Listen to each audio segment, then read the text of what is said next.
Is a land of immigrant. America में जितने लोग हैं वो सारे के सारे लोकल लोग हैं, वो कोई वेल क्वालिफाइड नहीं होते। अमेरिका की सक्सेस का राज ही ऐसा है कि आप किसी जर्मन को बुला लीजिए, ओपेनहाइमर को, और अपना बम बनवा लीजिए, बोलिए ये अमेरिकन बम है। This is what America is, this is the beauty of America ना। आपके पास वो किसी आप उनको सुंदर पिचाई को बुलवा दीजिए और अपना हेड बना दिए, बोले ये अमेरिकन ड्रीम है। So that's the beauty of America. It draws talent from the world and then simply अपना दिमाग, अपना वो ठप्पा लगा के भेज देता है मेड इन अमेरिका ना, कि भैया इनको मार के भगा देंगे। कोई नहीं कहता। ये मेरा ये मानना है नहीं, क्योंकि ये जो गन शॉट हुआ ना, जो अटेम्प्ट टू मर्डर हुआ ट्रम्प के ऊपर, उसने एक जो है ना बहुत लोगों को सोचने पर मजबूर कर दिया है कि ये हो क्या रहा है अमेरिका में। आज अगर आपने देखा होगा, नमस्कार दोस्तों, मैं अंबर जैदी एक बार फिर से आप सबका स्वागत करती हूँ हमारे आज के खास कार्यक्रम में। और आज के कार्यक्रम में हमारे साथ मौजूद है डॉक्टर अभिषेक मिश्रा। उनसे हम बातचीत करेंगे यूएस इलेक्शंस पर। सबसे पहले आपका बहुत बहुत स्वागत है। नमस्कार। नमस्कार, धन्यवाद अंबर जी, आपके साथ पुनः आकर के। आपके फैन भी है और आपके साथ कार्यक्रम भी करने को मिल रहे, it's a double Joy for me. बहुत धन्यवाद आपका अभिषेक जी, और काफी लंबे समय पर आप आए हैं हमारे चैनल पर। और आज का जो टॉपिक है, जो मुद्दा है, वो जो यूएस इलेक्शंस है उस पर, क्योंकि अभी तक जो प्रेसिडेंशियल डिबेट के बाद सवाल उठ रहे थे जो बाइडेन को लेकर, वो क्योंकि वो काफी कमजोर नजर आए थे प्रेसिडेंशियल डिबेट में, और उनके ऊपर ये दबाव बढ़ गया था कि उनको दावेदारी से पीछे हटना चाहिए। और उस दबाव के चलते बाद में फिर कमला हैरिस अब रेस में आगे आई हैं, यानी कि अब ट्रंप और कमला हैरिस के बीच मुकाबला होने वाला है। और जो सर्वे की रिपोर्ट्स आ रही हैं उसमें कमला हैरिस को बढ़त मिलती हुई नजर आ रही है। सबसे पहले तो ये जो मुकाबला है ट्रंप और कमला हैरिस के बीच में, इसको आप कैसे दे रहे हैं? क्योंकि पहले बाइडेन और ट्रंप के बीच था, तो बाइडेन के ऊपर एज फैक्टर हावी हो रहा था। अब कमला हैरिस क्योंकि वो यंग है, तो अब ट्रंप के ऊपर वो एज फैक्टर हो जाएगा। किस तरह से देख रहे हैं ओवरऑल इस? नहीं, बिल्कुल आपने सही कहा कि Trump versus Biden was a lost case for Democrats, but Kamala Harris has at least given some chance ना, कुछ तो चांस दिया है उन्होंने। देखिए, अमेरिका एक वाइट डोमिनेंट कंट्री है, तो वाइट्स का जो एक से है वो तो रहेगा ही रहेगा। इसलिए Kamala Harris as a non white would be appealing to many people जो कि वाइट बैकलैश को या वाइट सुप्रीमेसी को नहीं देखना चाहते हैं, तो वहां पे उनके पास एज है। मगर कमला हैरिस जी के साथ जो प्रॉब्लम यह है कि वो एक्सट्रीम लिबरल है, जिसको आप कह लीजिए लेफ्ट लिबरल वाला गैंग या जो लेफ्ट लिबरल वाला ब्लॉक है, उसमें वो अपने आप को पाती हैं। तो उनके जो व्यू पॉइंट है, कश्मीर को लेकर भी सबको पता है, पैलेस्टाइन को लेकर भी सबको पता है, तो उस तरीके से तो वो काफी वहां की लेफ्ट लिबरल को काफी अपील कर रही हैं। बट क्या वो ट्रंप को हरा पाएंगी डिस्पाइट वॉट एवर जो प्रोजेक्शंस आ रहे हो? मेरा ये मानना है नहीं, क्योंकि ये जो गन शॉट हुआ ना, जो अटेम्प्ट टू मर्डर हुआ ट्रंप के ऊपर, उसने एक जो है ना बहुत लोगों को सोचने पर मजबूर कर दिया है कि ये हो क्या रहा है अमेरिका में। आज अगर आपने देखा होगा, इलॉन मस्क का एक स्टेटमेंट सामने आया है जिसने क्रांति मचाई हुई है। उस स्टेटमेंट में वो ये कहते हैं कि उनका जो एक बेटा था जेवियर, उसको ट्रांसजेंडर बनाने के लिए दवा दे दी, जबकि बोल रहे थे कि ये कोविड की दवा या किसी और चीज की वैक्सीन है, और उनके बेटे को जो है वो ट्रांसजेंडर में उन्होंने कन्वर्ट करने की कोशिश की, एंड उसकी वजह से ही सेड कि माय सन इज डेड। तो पॉइंट ये है कि हालांकि उनका बेटा शायद अब ट्रांसजेंडर के आइडेंटिटी में रहता है, इसलिए वो कह रहे हैं कि my son is dead, but the boy is living in some other under some other identity. तो ये एक प्रॉब्लम तो है ना। अब इलॉन मस्क ने तो टाल ठोक दी कि हम जो है वो लेफ्ट लिबरल से या वोकिज्म जिसको कहते हैं उससे हम लड़ेंगे। तो उसको देखते हुए मुझे नहीं लगता कि कमला हैरिस जी का बहुत ज्यादा चांस है। $45 मिलियन जो है वो इलॉन मस्क ने इनके कैंपेन के लिए प्लेज किया है ट्रम्प साहब के। सो जिसे कह लीजिए certain section of people have ganged up or have come against against the, जिसे कह लीजिए आप, डेमोक्रेट्स। तो मुझे नहीं लगता कि कमला हैरिस जी का बहुत बड़ा चांस है ट्रम्प के अगेन में। He will have a thumping majority, जो मेरा मानना है कि बड़े आराम से जीतेंगे नवंबर का इलेक्शन वो। जी, बिल्कुल, मुझे भी ऐसा लग रहा है, लेकिन जो एक फैक्टर कमला हैरिस के साथ ये है कि वो भारतीय मूल से हैं और उसको लेकर, भारत को लेकर के अगर कमला हैरिस इलेक्शंस में जीत जाती हैं, तो भारत के साथ किस तरह के रिश्ते होंगे? क्योंकि डोनाल्ड ट्रम्प के साथ भी भारत के साथ बहुत अच्छे रिश्ते रहे। हमारे प्रधानमंत्री मोदी से काफ़ी नज़दीकी रिश्ता रहा और बहुत अच्छे संबंध रहे उनके समय में। हालाँकि बाइडेन के साथ भी, क्योंकि यूएस के साथ हमारे अच्छे रिश्ते हैं ओवरऑल, लेकिन क्योंकि कमला हैरिस खुद भारतीय मूल से हैं, अगर वो जीत कर आती हैं, तो क्या भारत के साथ रिश्तों में कोई हमें बदलाव नज़र आएगा, या फिर जो जिस तरह से उनका रुख रहा है टिपिकली वही रहेगा? क्योंकि ऋषि सुनक से भी काफ़ी उम्मीदें थी, क्योंकि वो भारतीय मूल के थे, एक हिंदू, तो लेकिन कुछ ख़ास फ़र्क नहीं हो पाया, फ्री ट्रेड एग्रीमेंट भी कहीं किसी नतीजे पर नहीं पहुँच पाया। देखिए, मैं इसको यूँ देखता हूँ ना कि कमला हैरिस जी अपने आप को अफ्रीकन ज़्यादा आइडेंटिफ़ाई करती हैं, और जो चट्टी बिरादरी यानी जो तमिलियन आइडेंटिटी है उसको वो कम एक्नॉलेज करती हैं। पिछले इलेक्शन में भी जब वो वाइस प्रेसिडेंट की कैंडिडेट बनी थी तो उन्होंने बहुत समय तक एक्नॉलेज भी नहीं किया था अपनी इंडियन एंसेस्ट्री को। बट अंडर सर्टेन प्रेशर, क्योंकि एक इंडियन वोट बैंक है, प्लस इंडियन एक इन्फ्लुएंशियल कम्युनिटी है, नॉन वाइट माइग्रेंट्स में वो सबसे रिच कम्युनिटी इंडियन है, तो उसको इन्फ्लुएंस करने के लिए उनको अंत में अपनी इंडियन आइडेंटिटी को भी एक्नॉलेज करना पड़ा था। But she doesn't see herself Indian.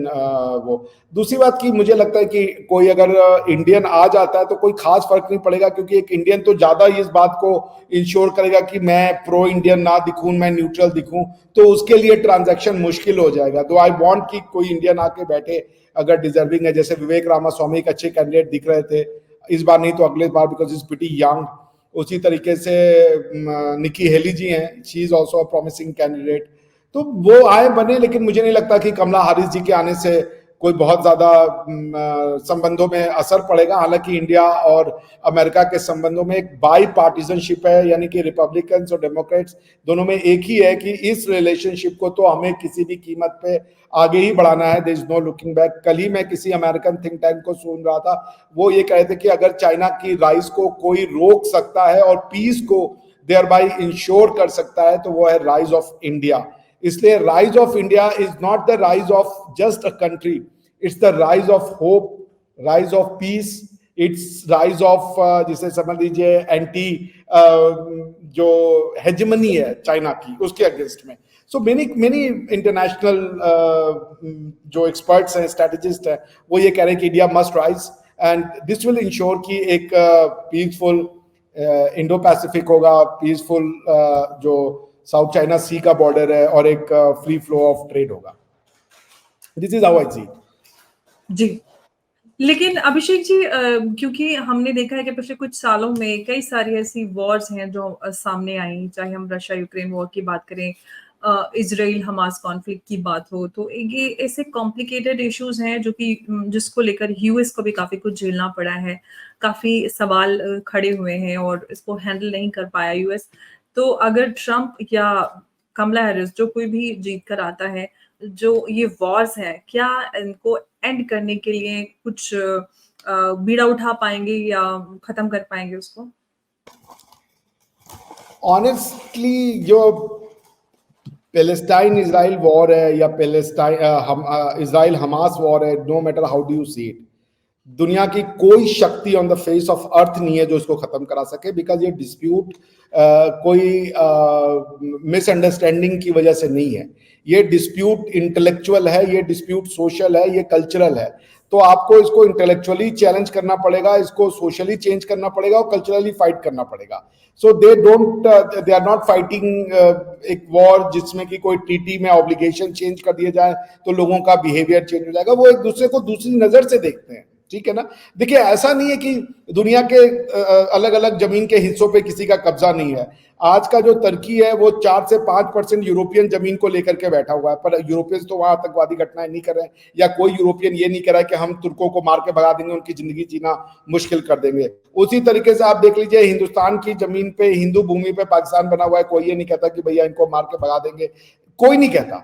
ये इजराइल और पैलेस्टाइन का वॉर, ये एक आइडियोलॉजिकल थियोरिटिकल वॉर है। इसमें जब तक आप नहीं गुजरेंगे जो जिस व्यवस्था से यूरोप गुजरा, क्रिश्चियनिटी में प्रोटेस्टेंट और कैथोलिक्स के नाम पे मतलब इतनी हत्या की गई है।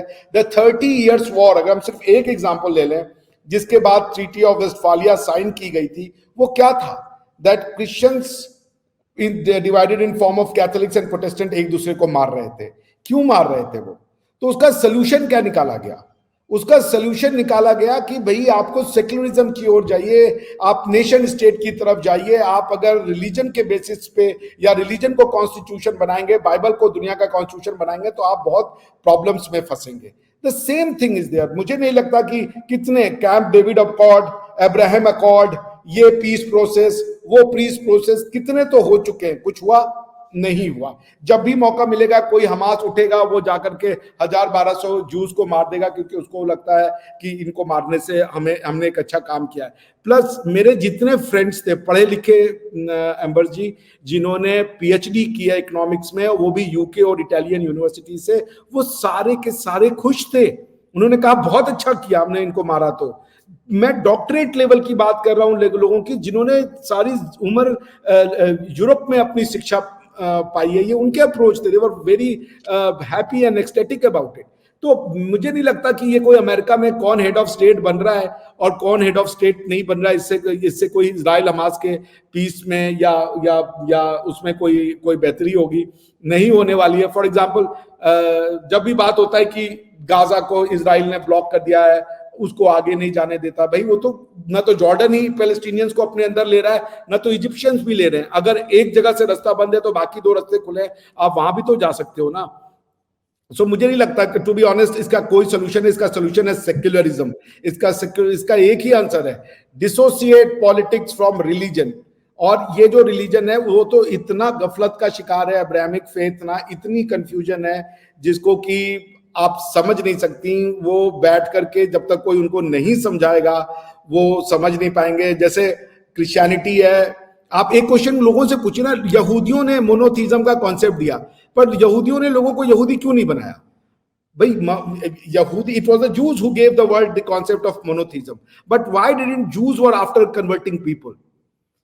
क्योंकि जूस से जब ये यूरोप में गया, तो आज क्रिश्चियनिटी जो लोग प्रैक्टिस करते हैं वो बेसिकली यूरोपियन कल्चर को क्रिश्चियनिटी मान के प्रैक्टिस कर रहे होते हैं।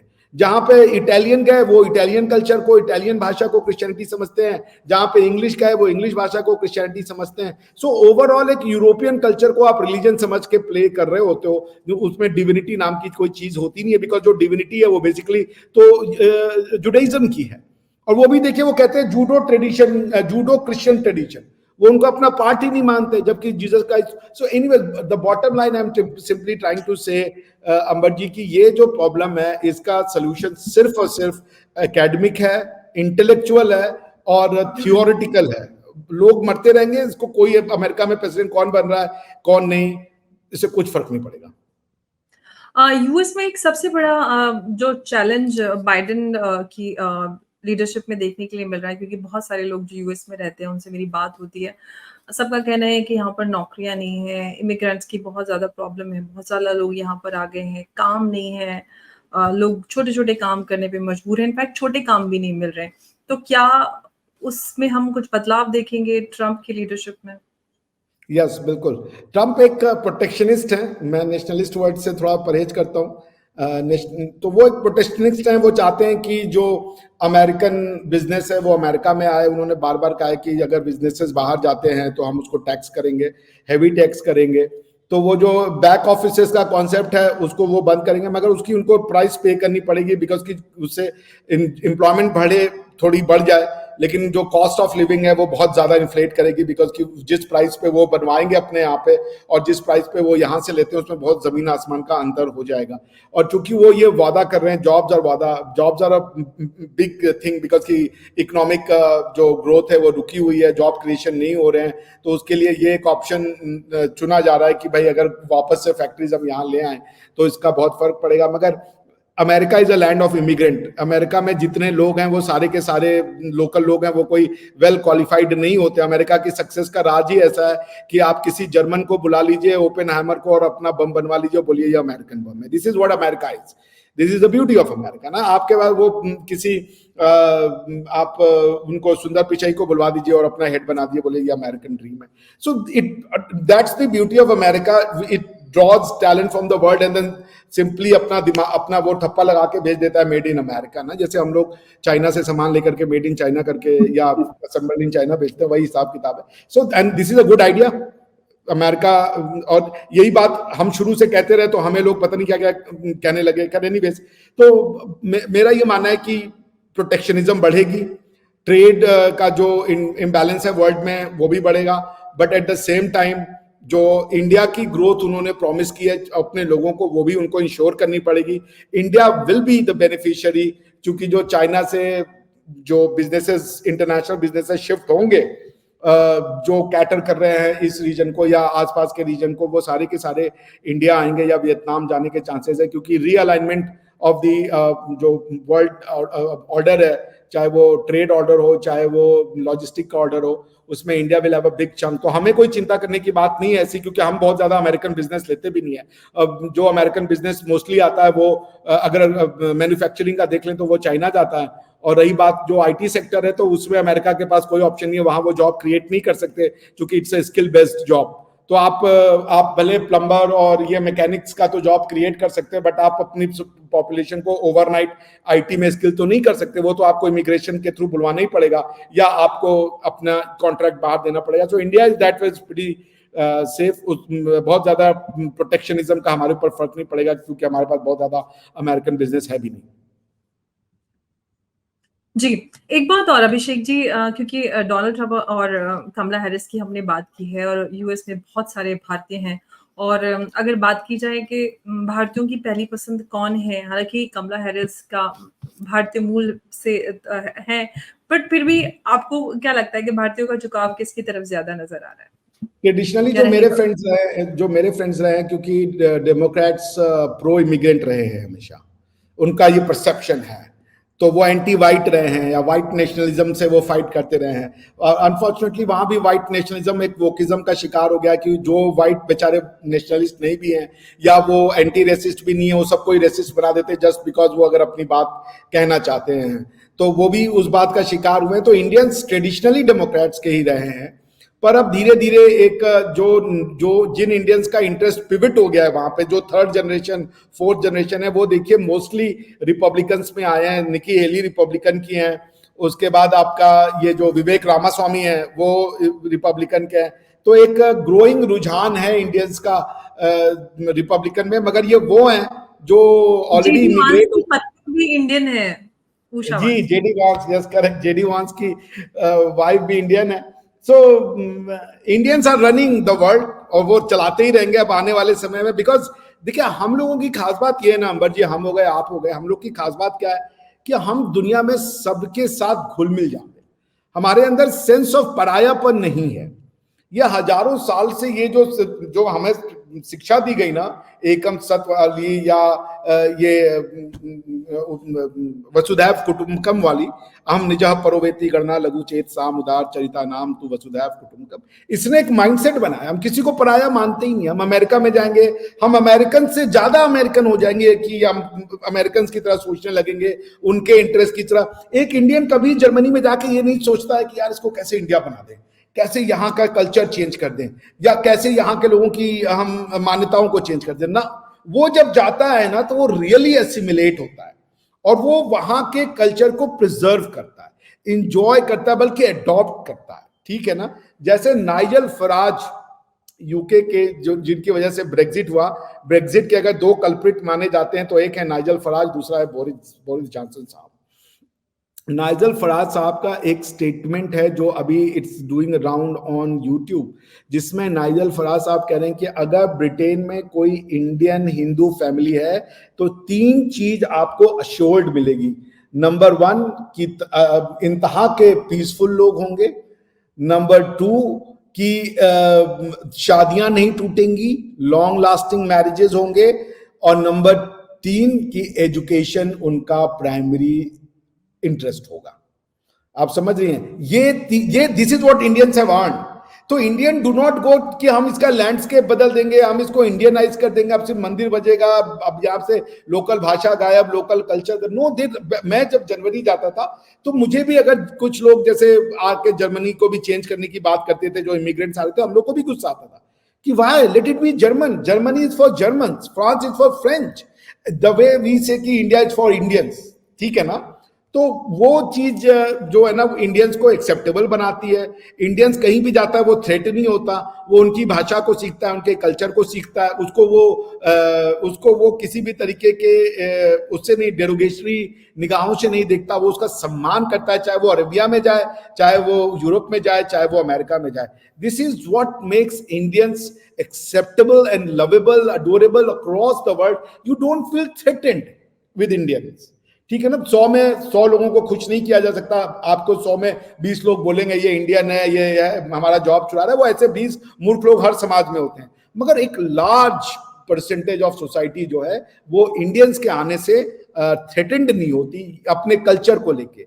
इकोनॉमिक अपॉर्चुनिटी को लेके थ्रेटेंड होना एक अलग चीज है कि ये मुझसे ज्यादा जॉब ले रहा है, मुझसे ज्यादा अर्न कर रहा है, that's a different thing. But culturally they feel secure, lingually they feel secure. उनकी बेटियों को लेकर के वो इनसिक्योर नहीं होंगे कि ये हमारे बच्चों के ऊपर कोई गलत नजर डालेंगे। और वो अपने ओवरऑल एटमॉस्फेयर में, ये अगर कोई इंडियन बगल में आया है तो he will not lose sleep कि कल को मेरे घर में क्या हो जाएगा। That's what makes us Indian and acceptable. तो जेडी वान साहब की वाइफ भी हैं, तो मतलब इंडियन तो रहेगा ही, मतलब आप समझ रहे हैं ना। अभी तक हम उनका कॉर्पोरेट चला रहे थे, पूरा कॉर्पोरेट यूएसए का इंडिया ही चला रहा है। अब पॉलिटिक्स भी बहुत जल्दी हम ही चलाएंगे, आपको पता है। अगर समोसा कॉकस आपको याद होगा, जब प्रधानमंत्री मोदी गए थे तो उन्होंने इस बात को, इस टर्म को मेंशन किया था, हाँ समोसा जी, हाँ जी, कॉकस। Exactly, exactly. तो लेकिन एक बात है, चाहे इंडियंस यूएस में हो, जर्मनी में हो या कहीं पे भी हो, खासतौर से अमेरिका की बात करें तो वहां पर भारतीयों को जॉब्स में फर्स्ट प्रेफरेंस मिलती है।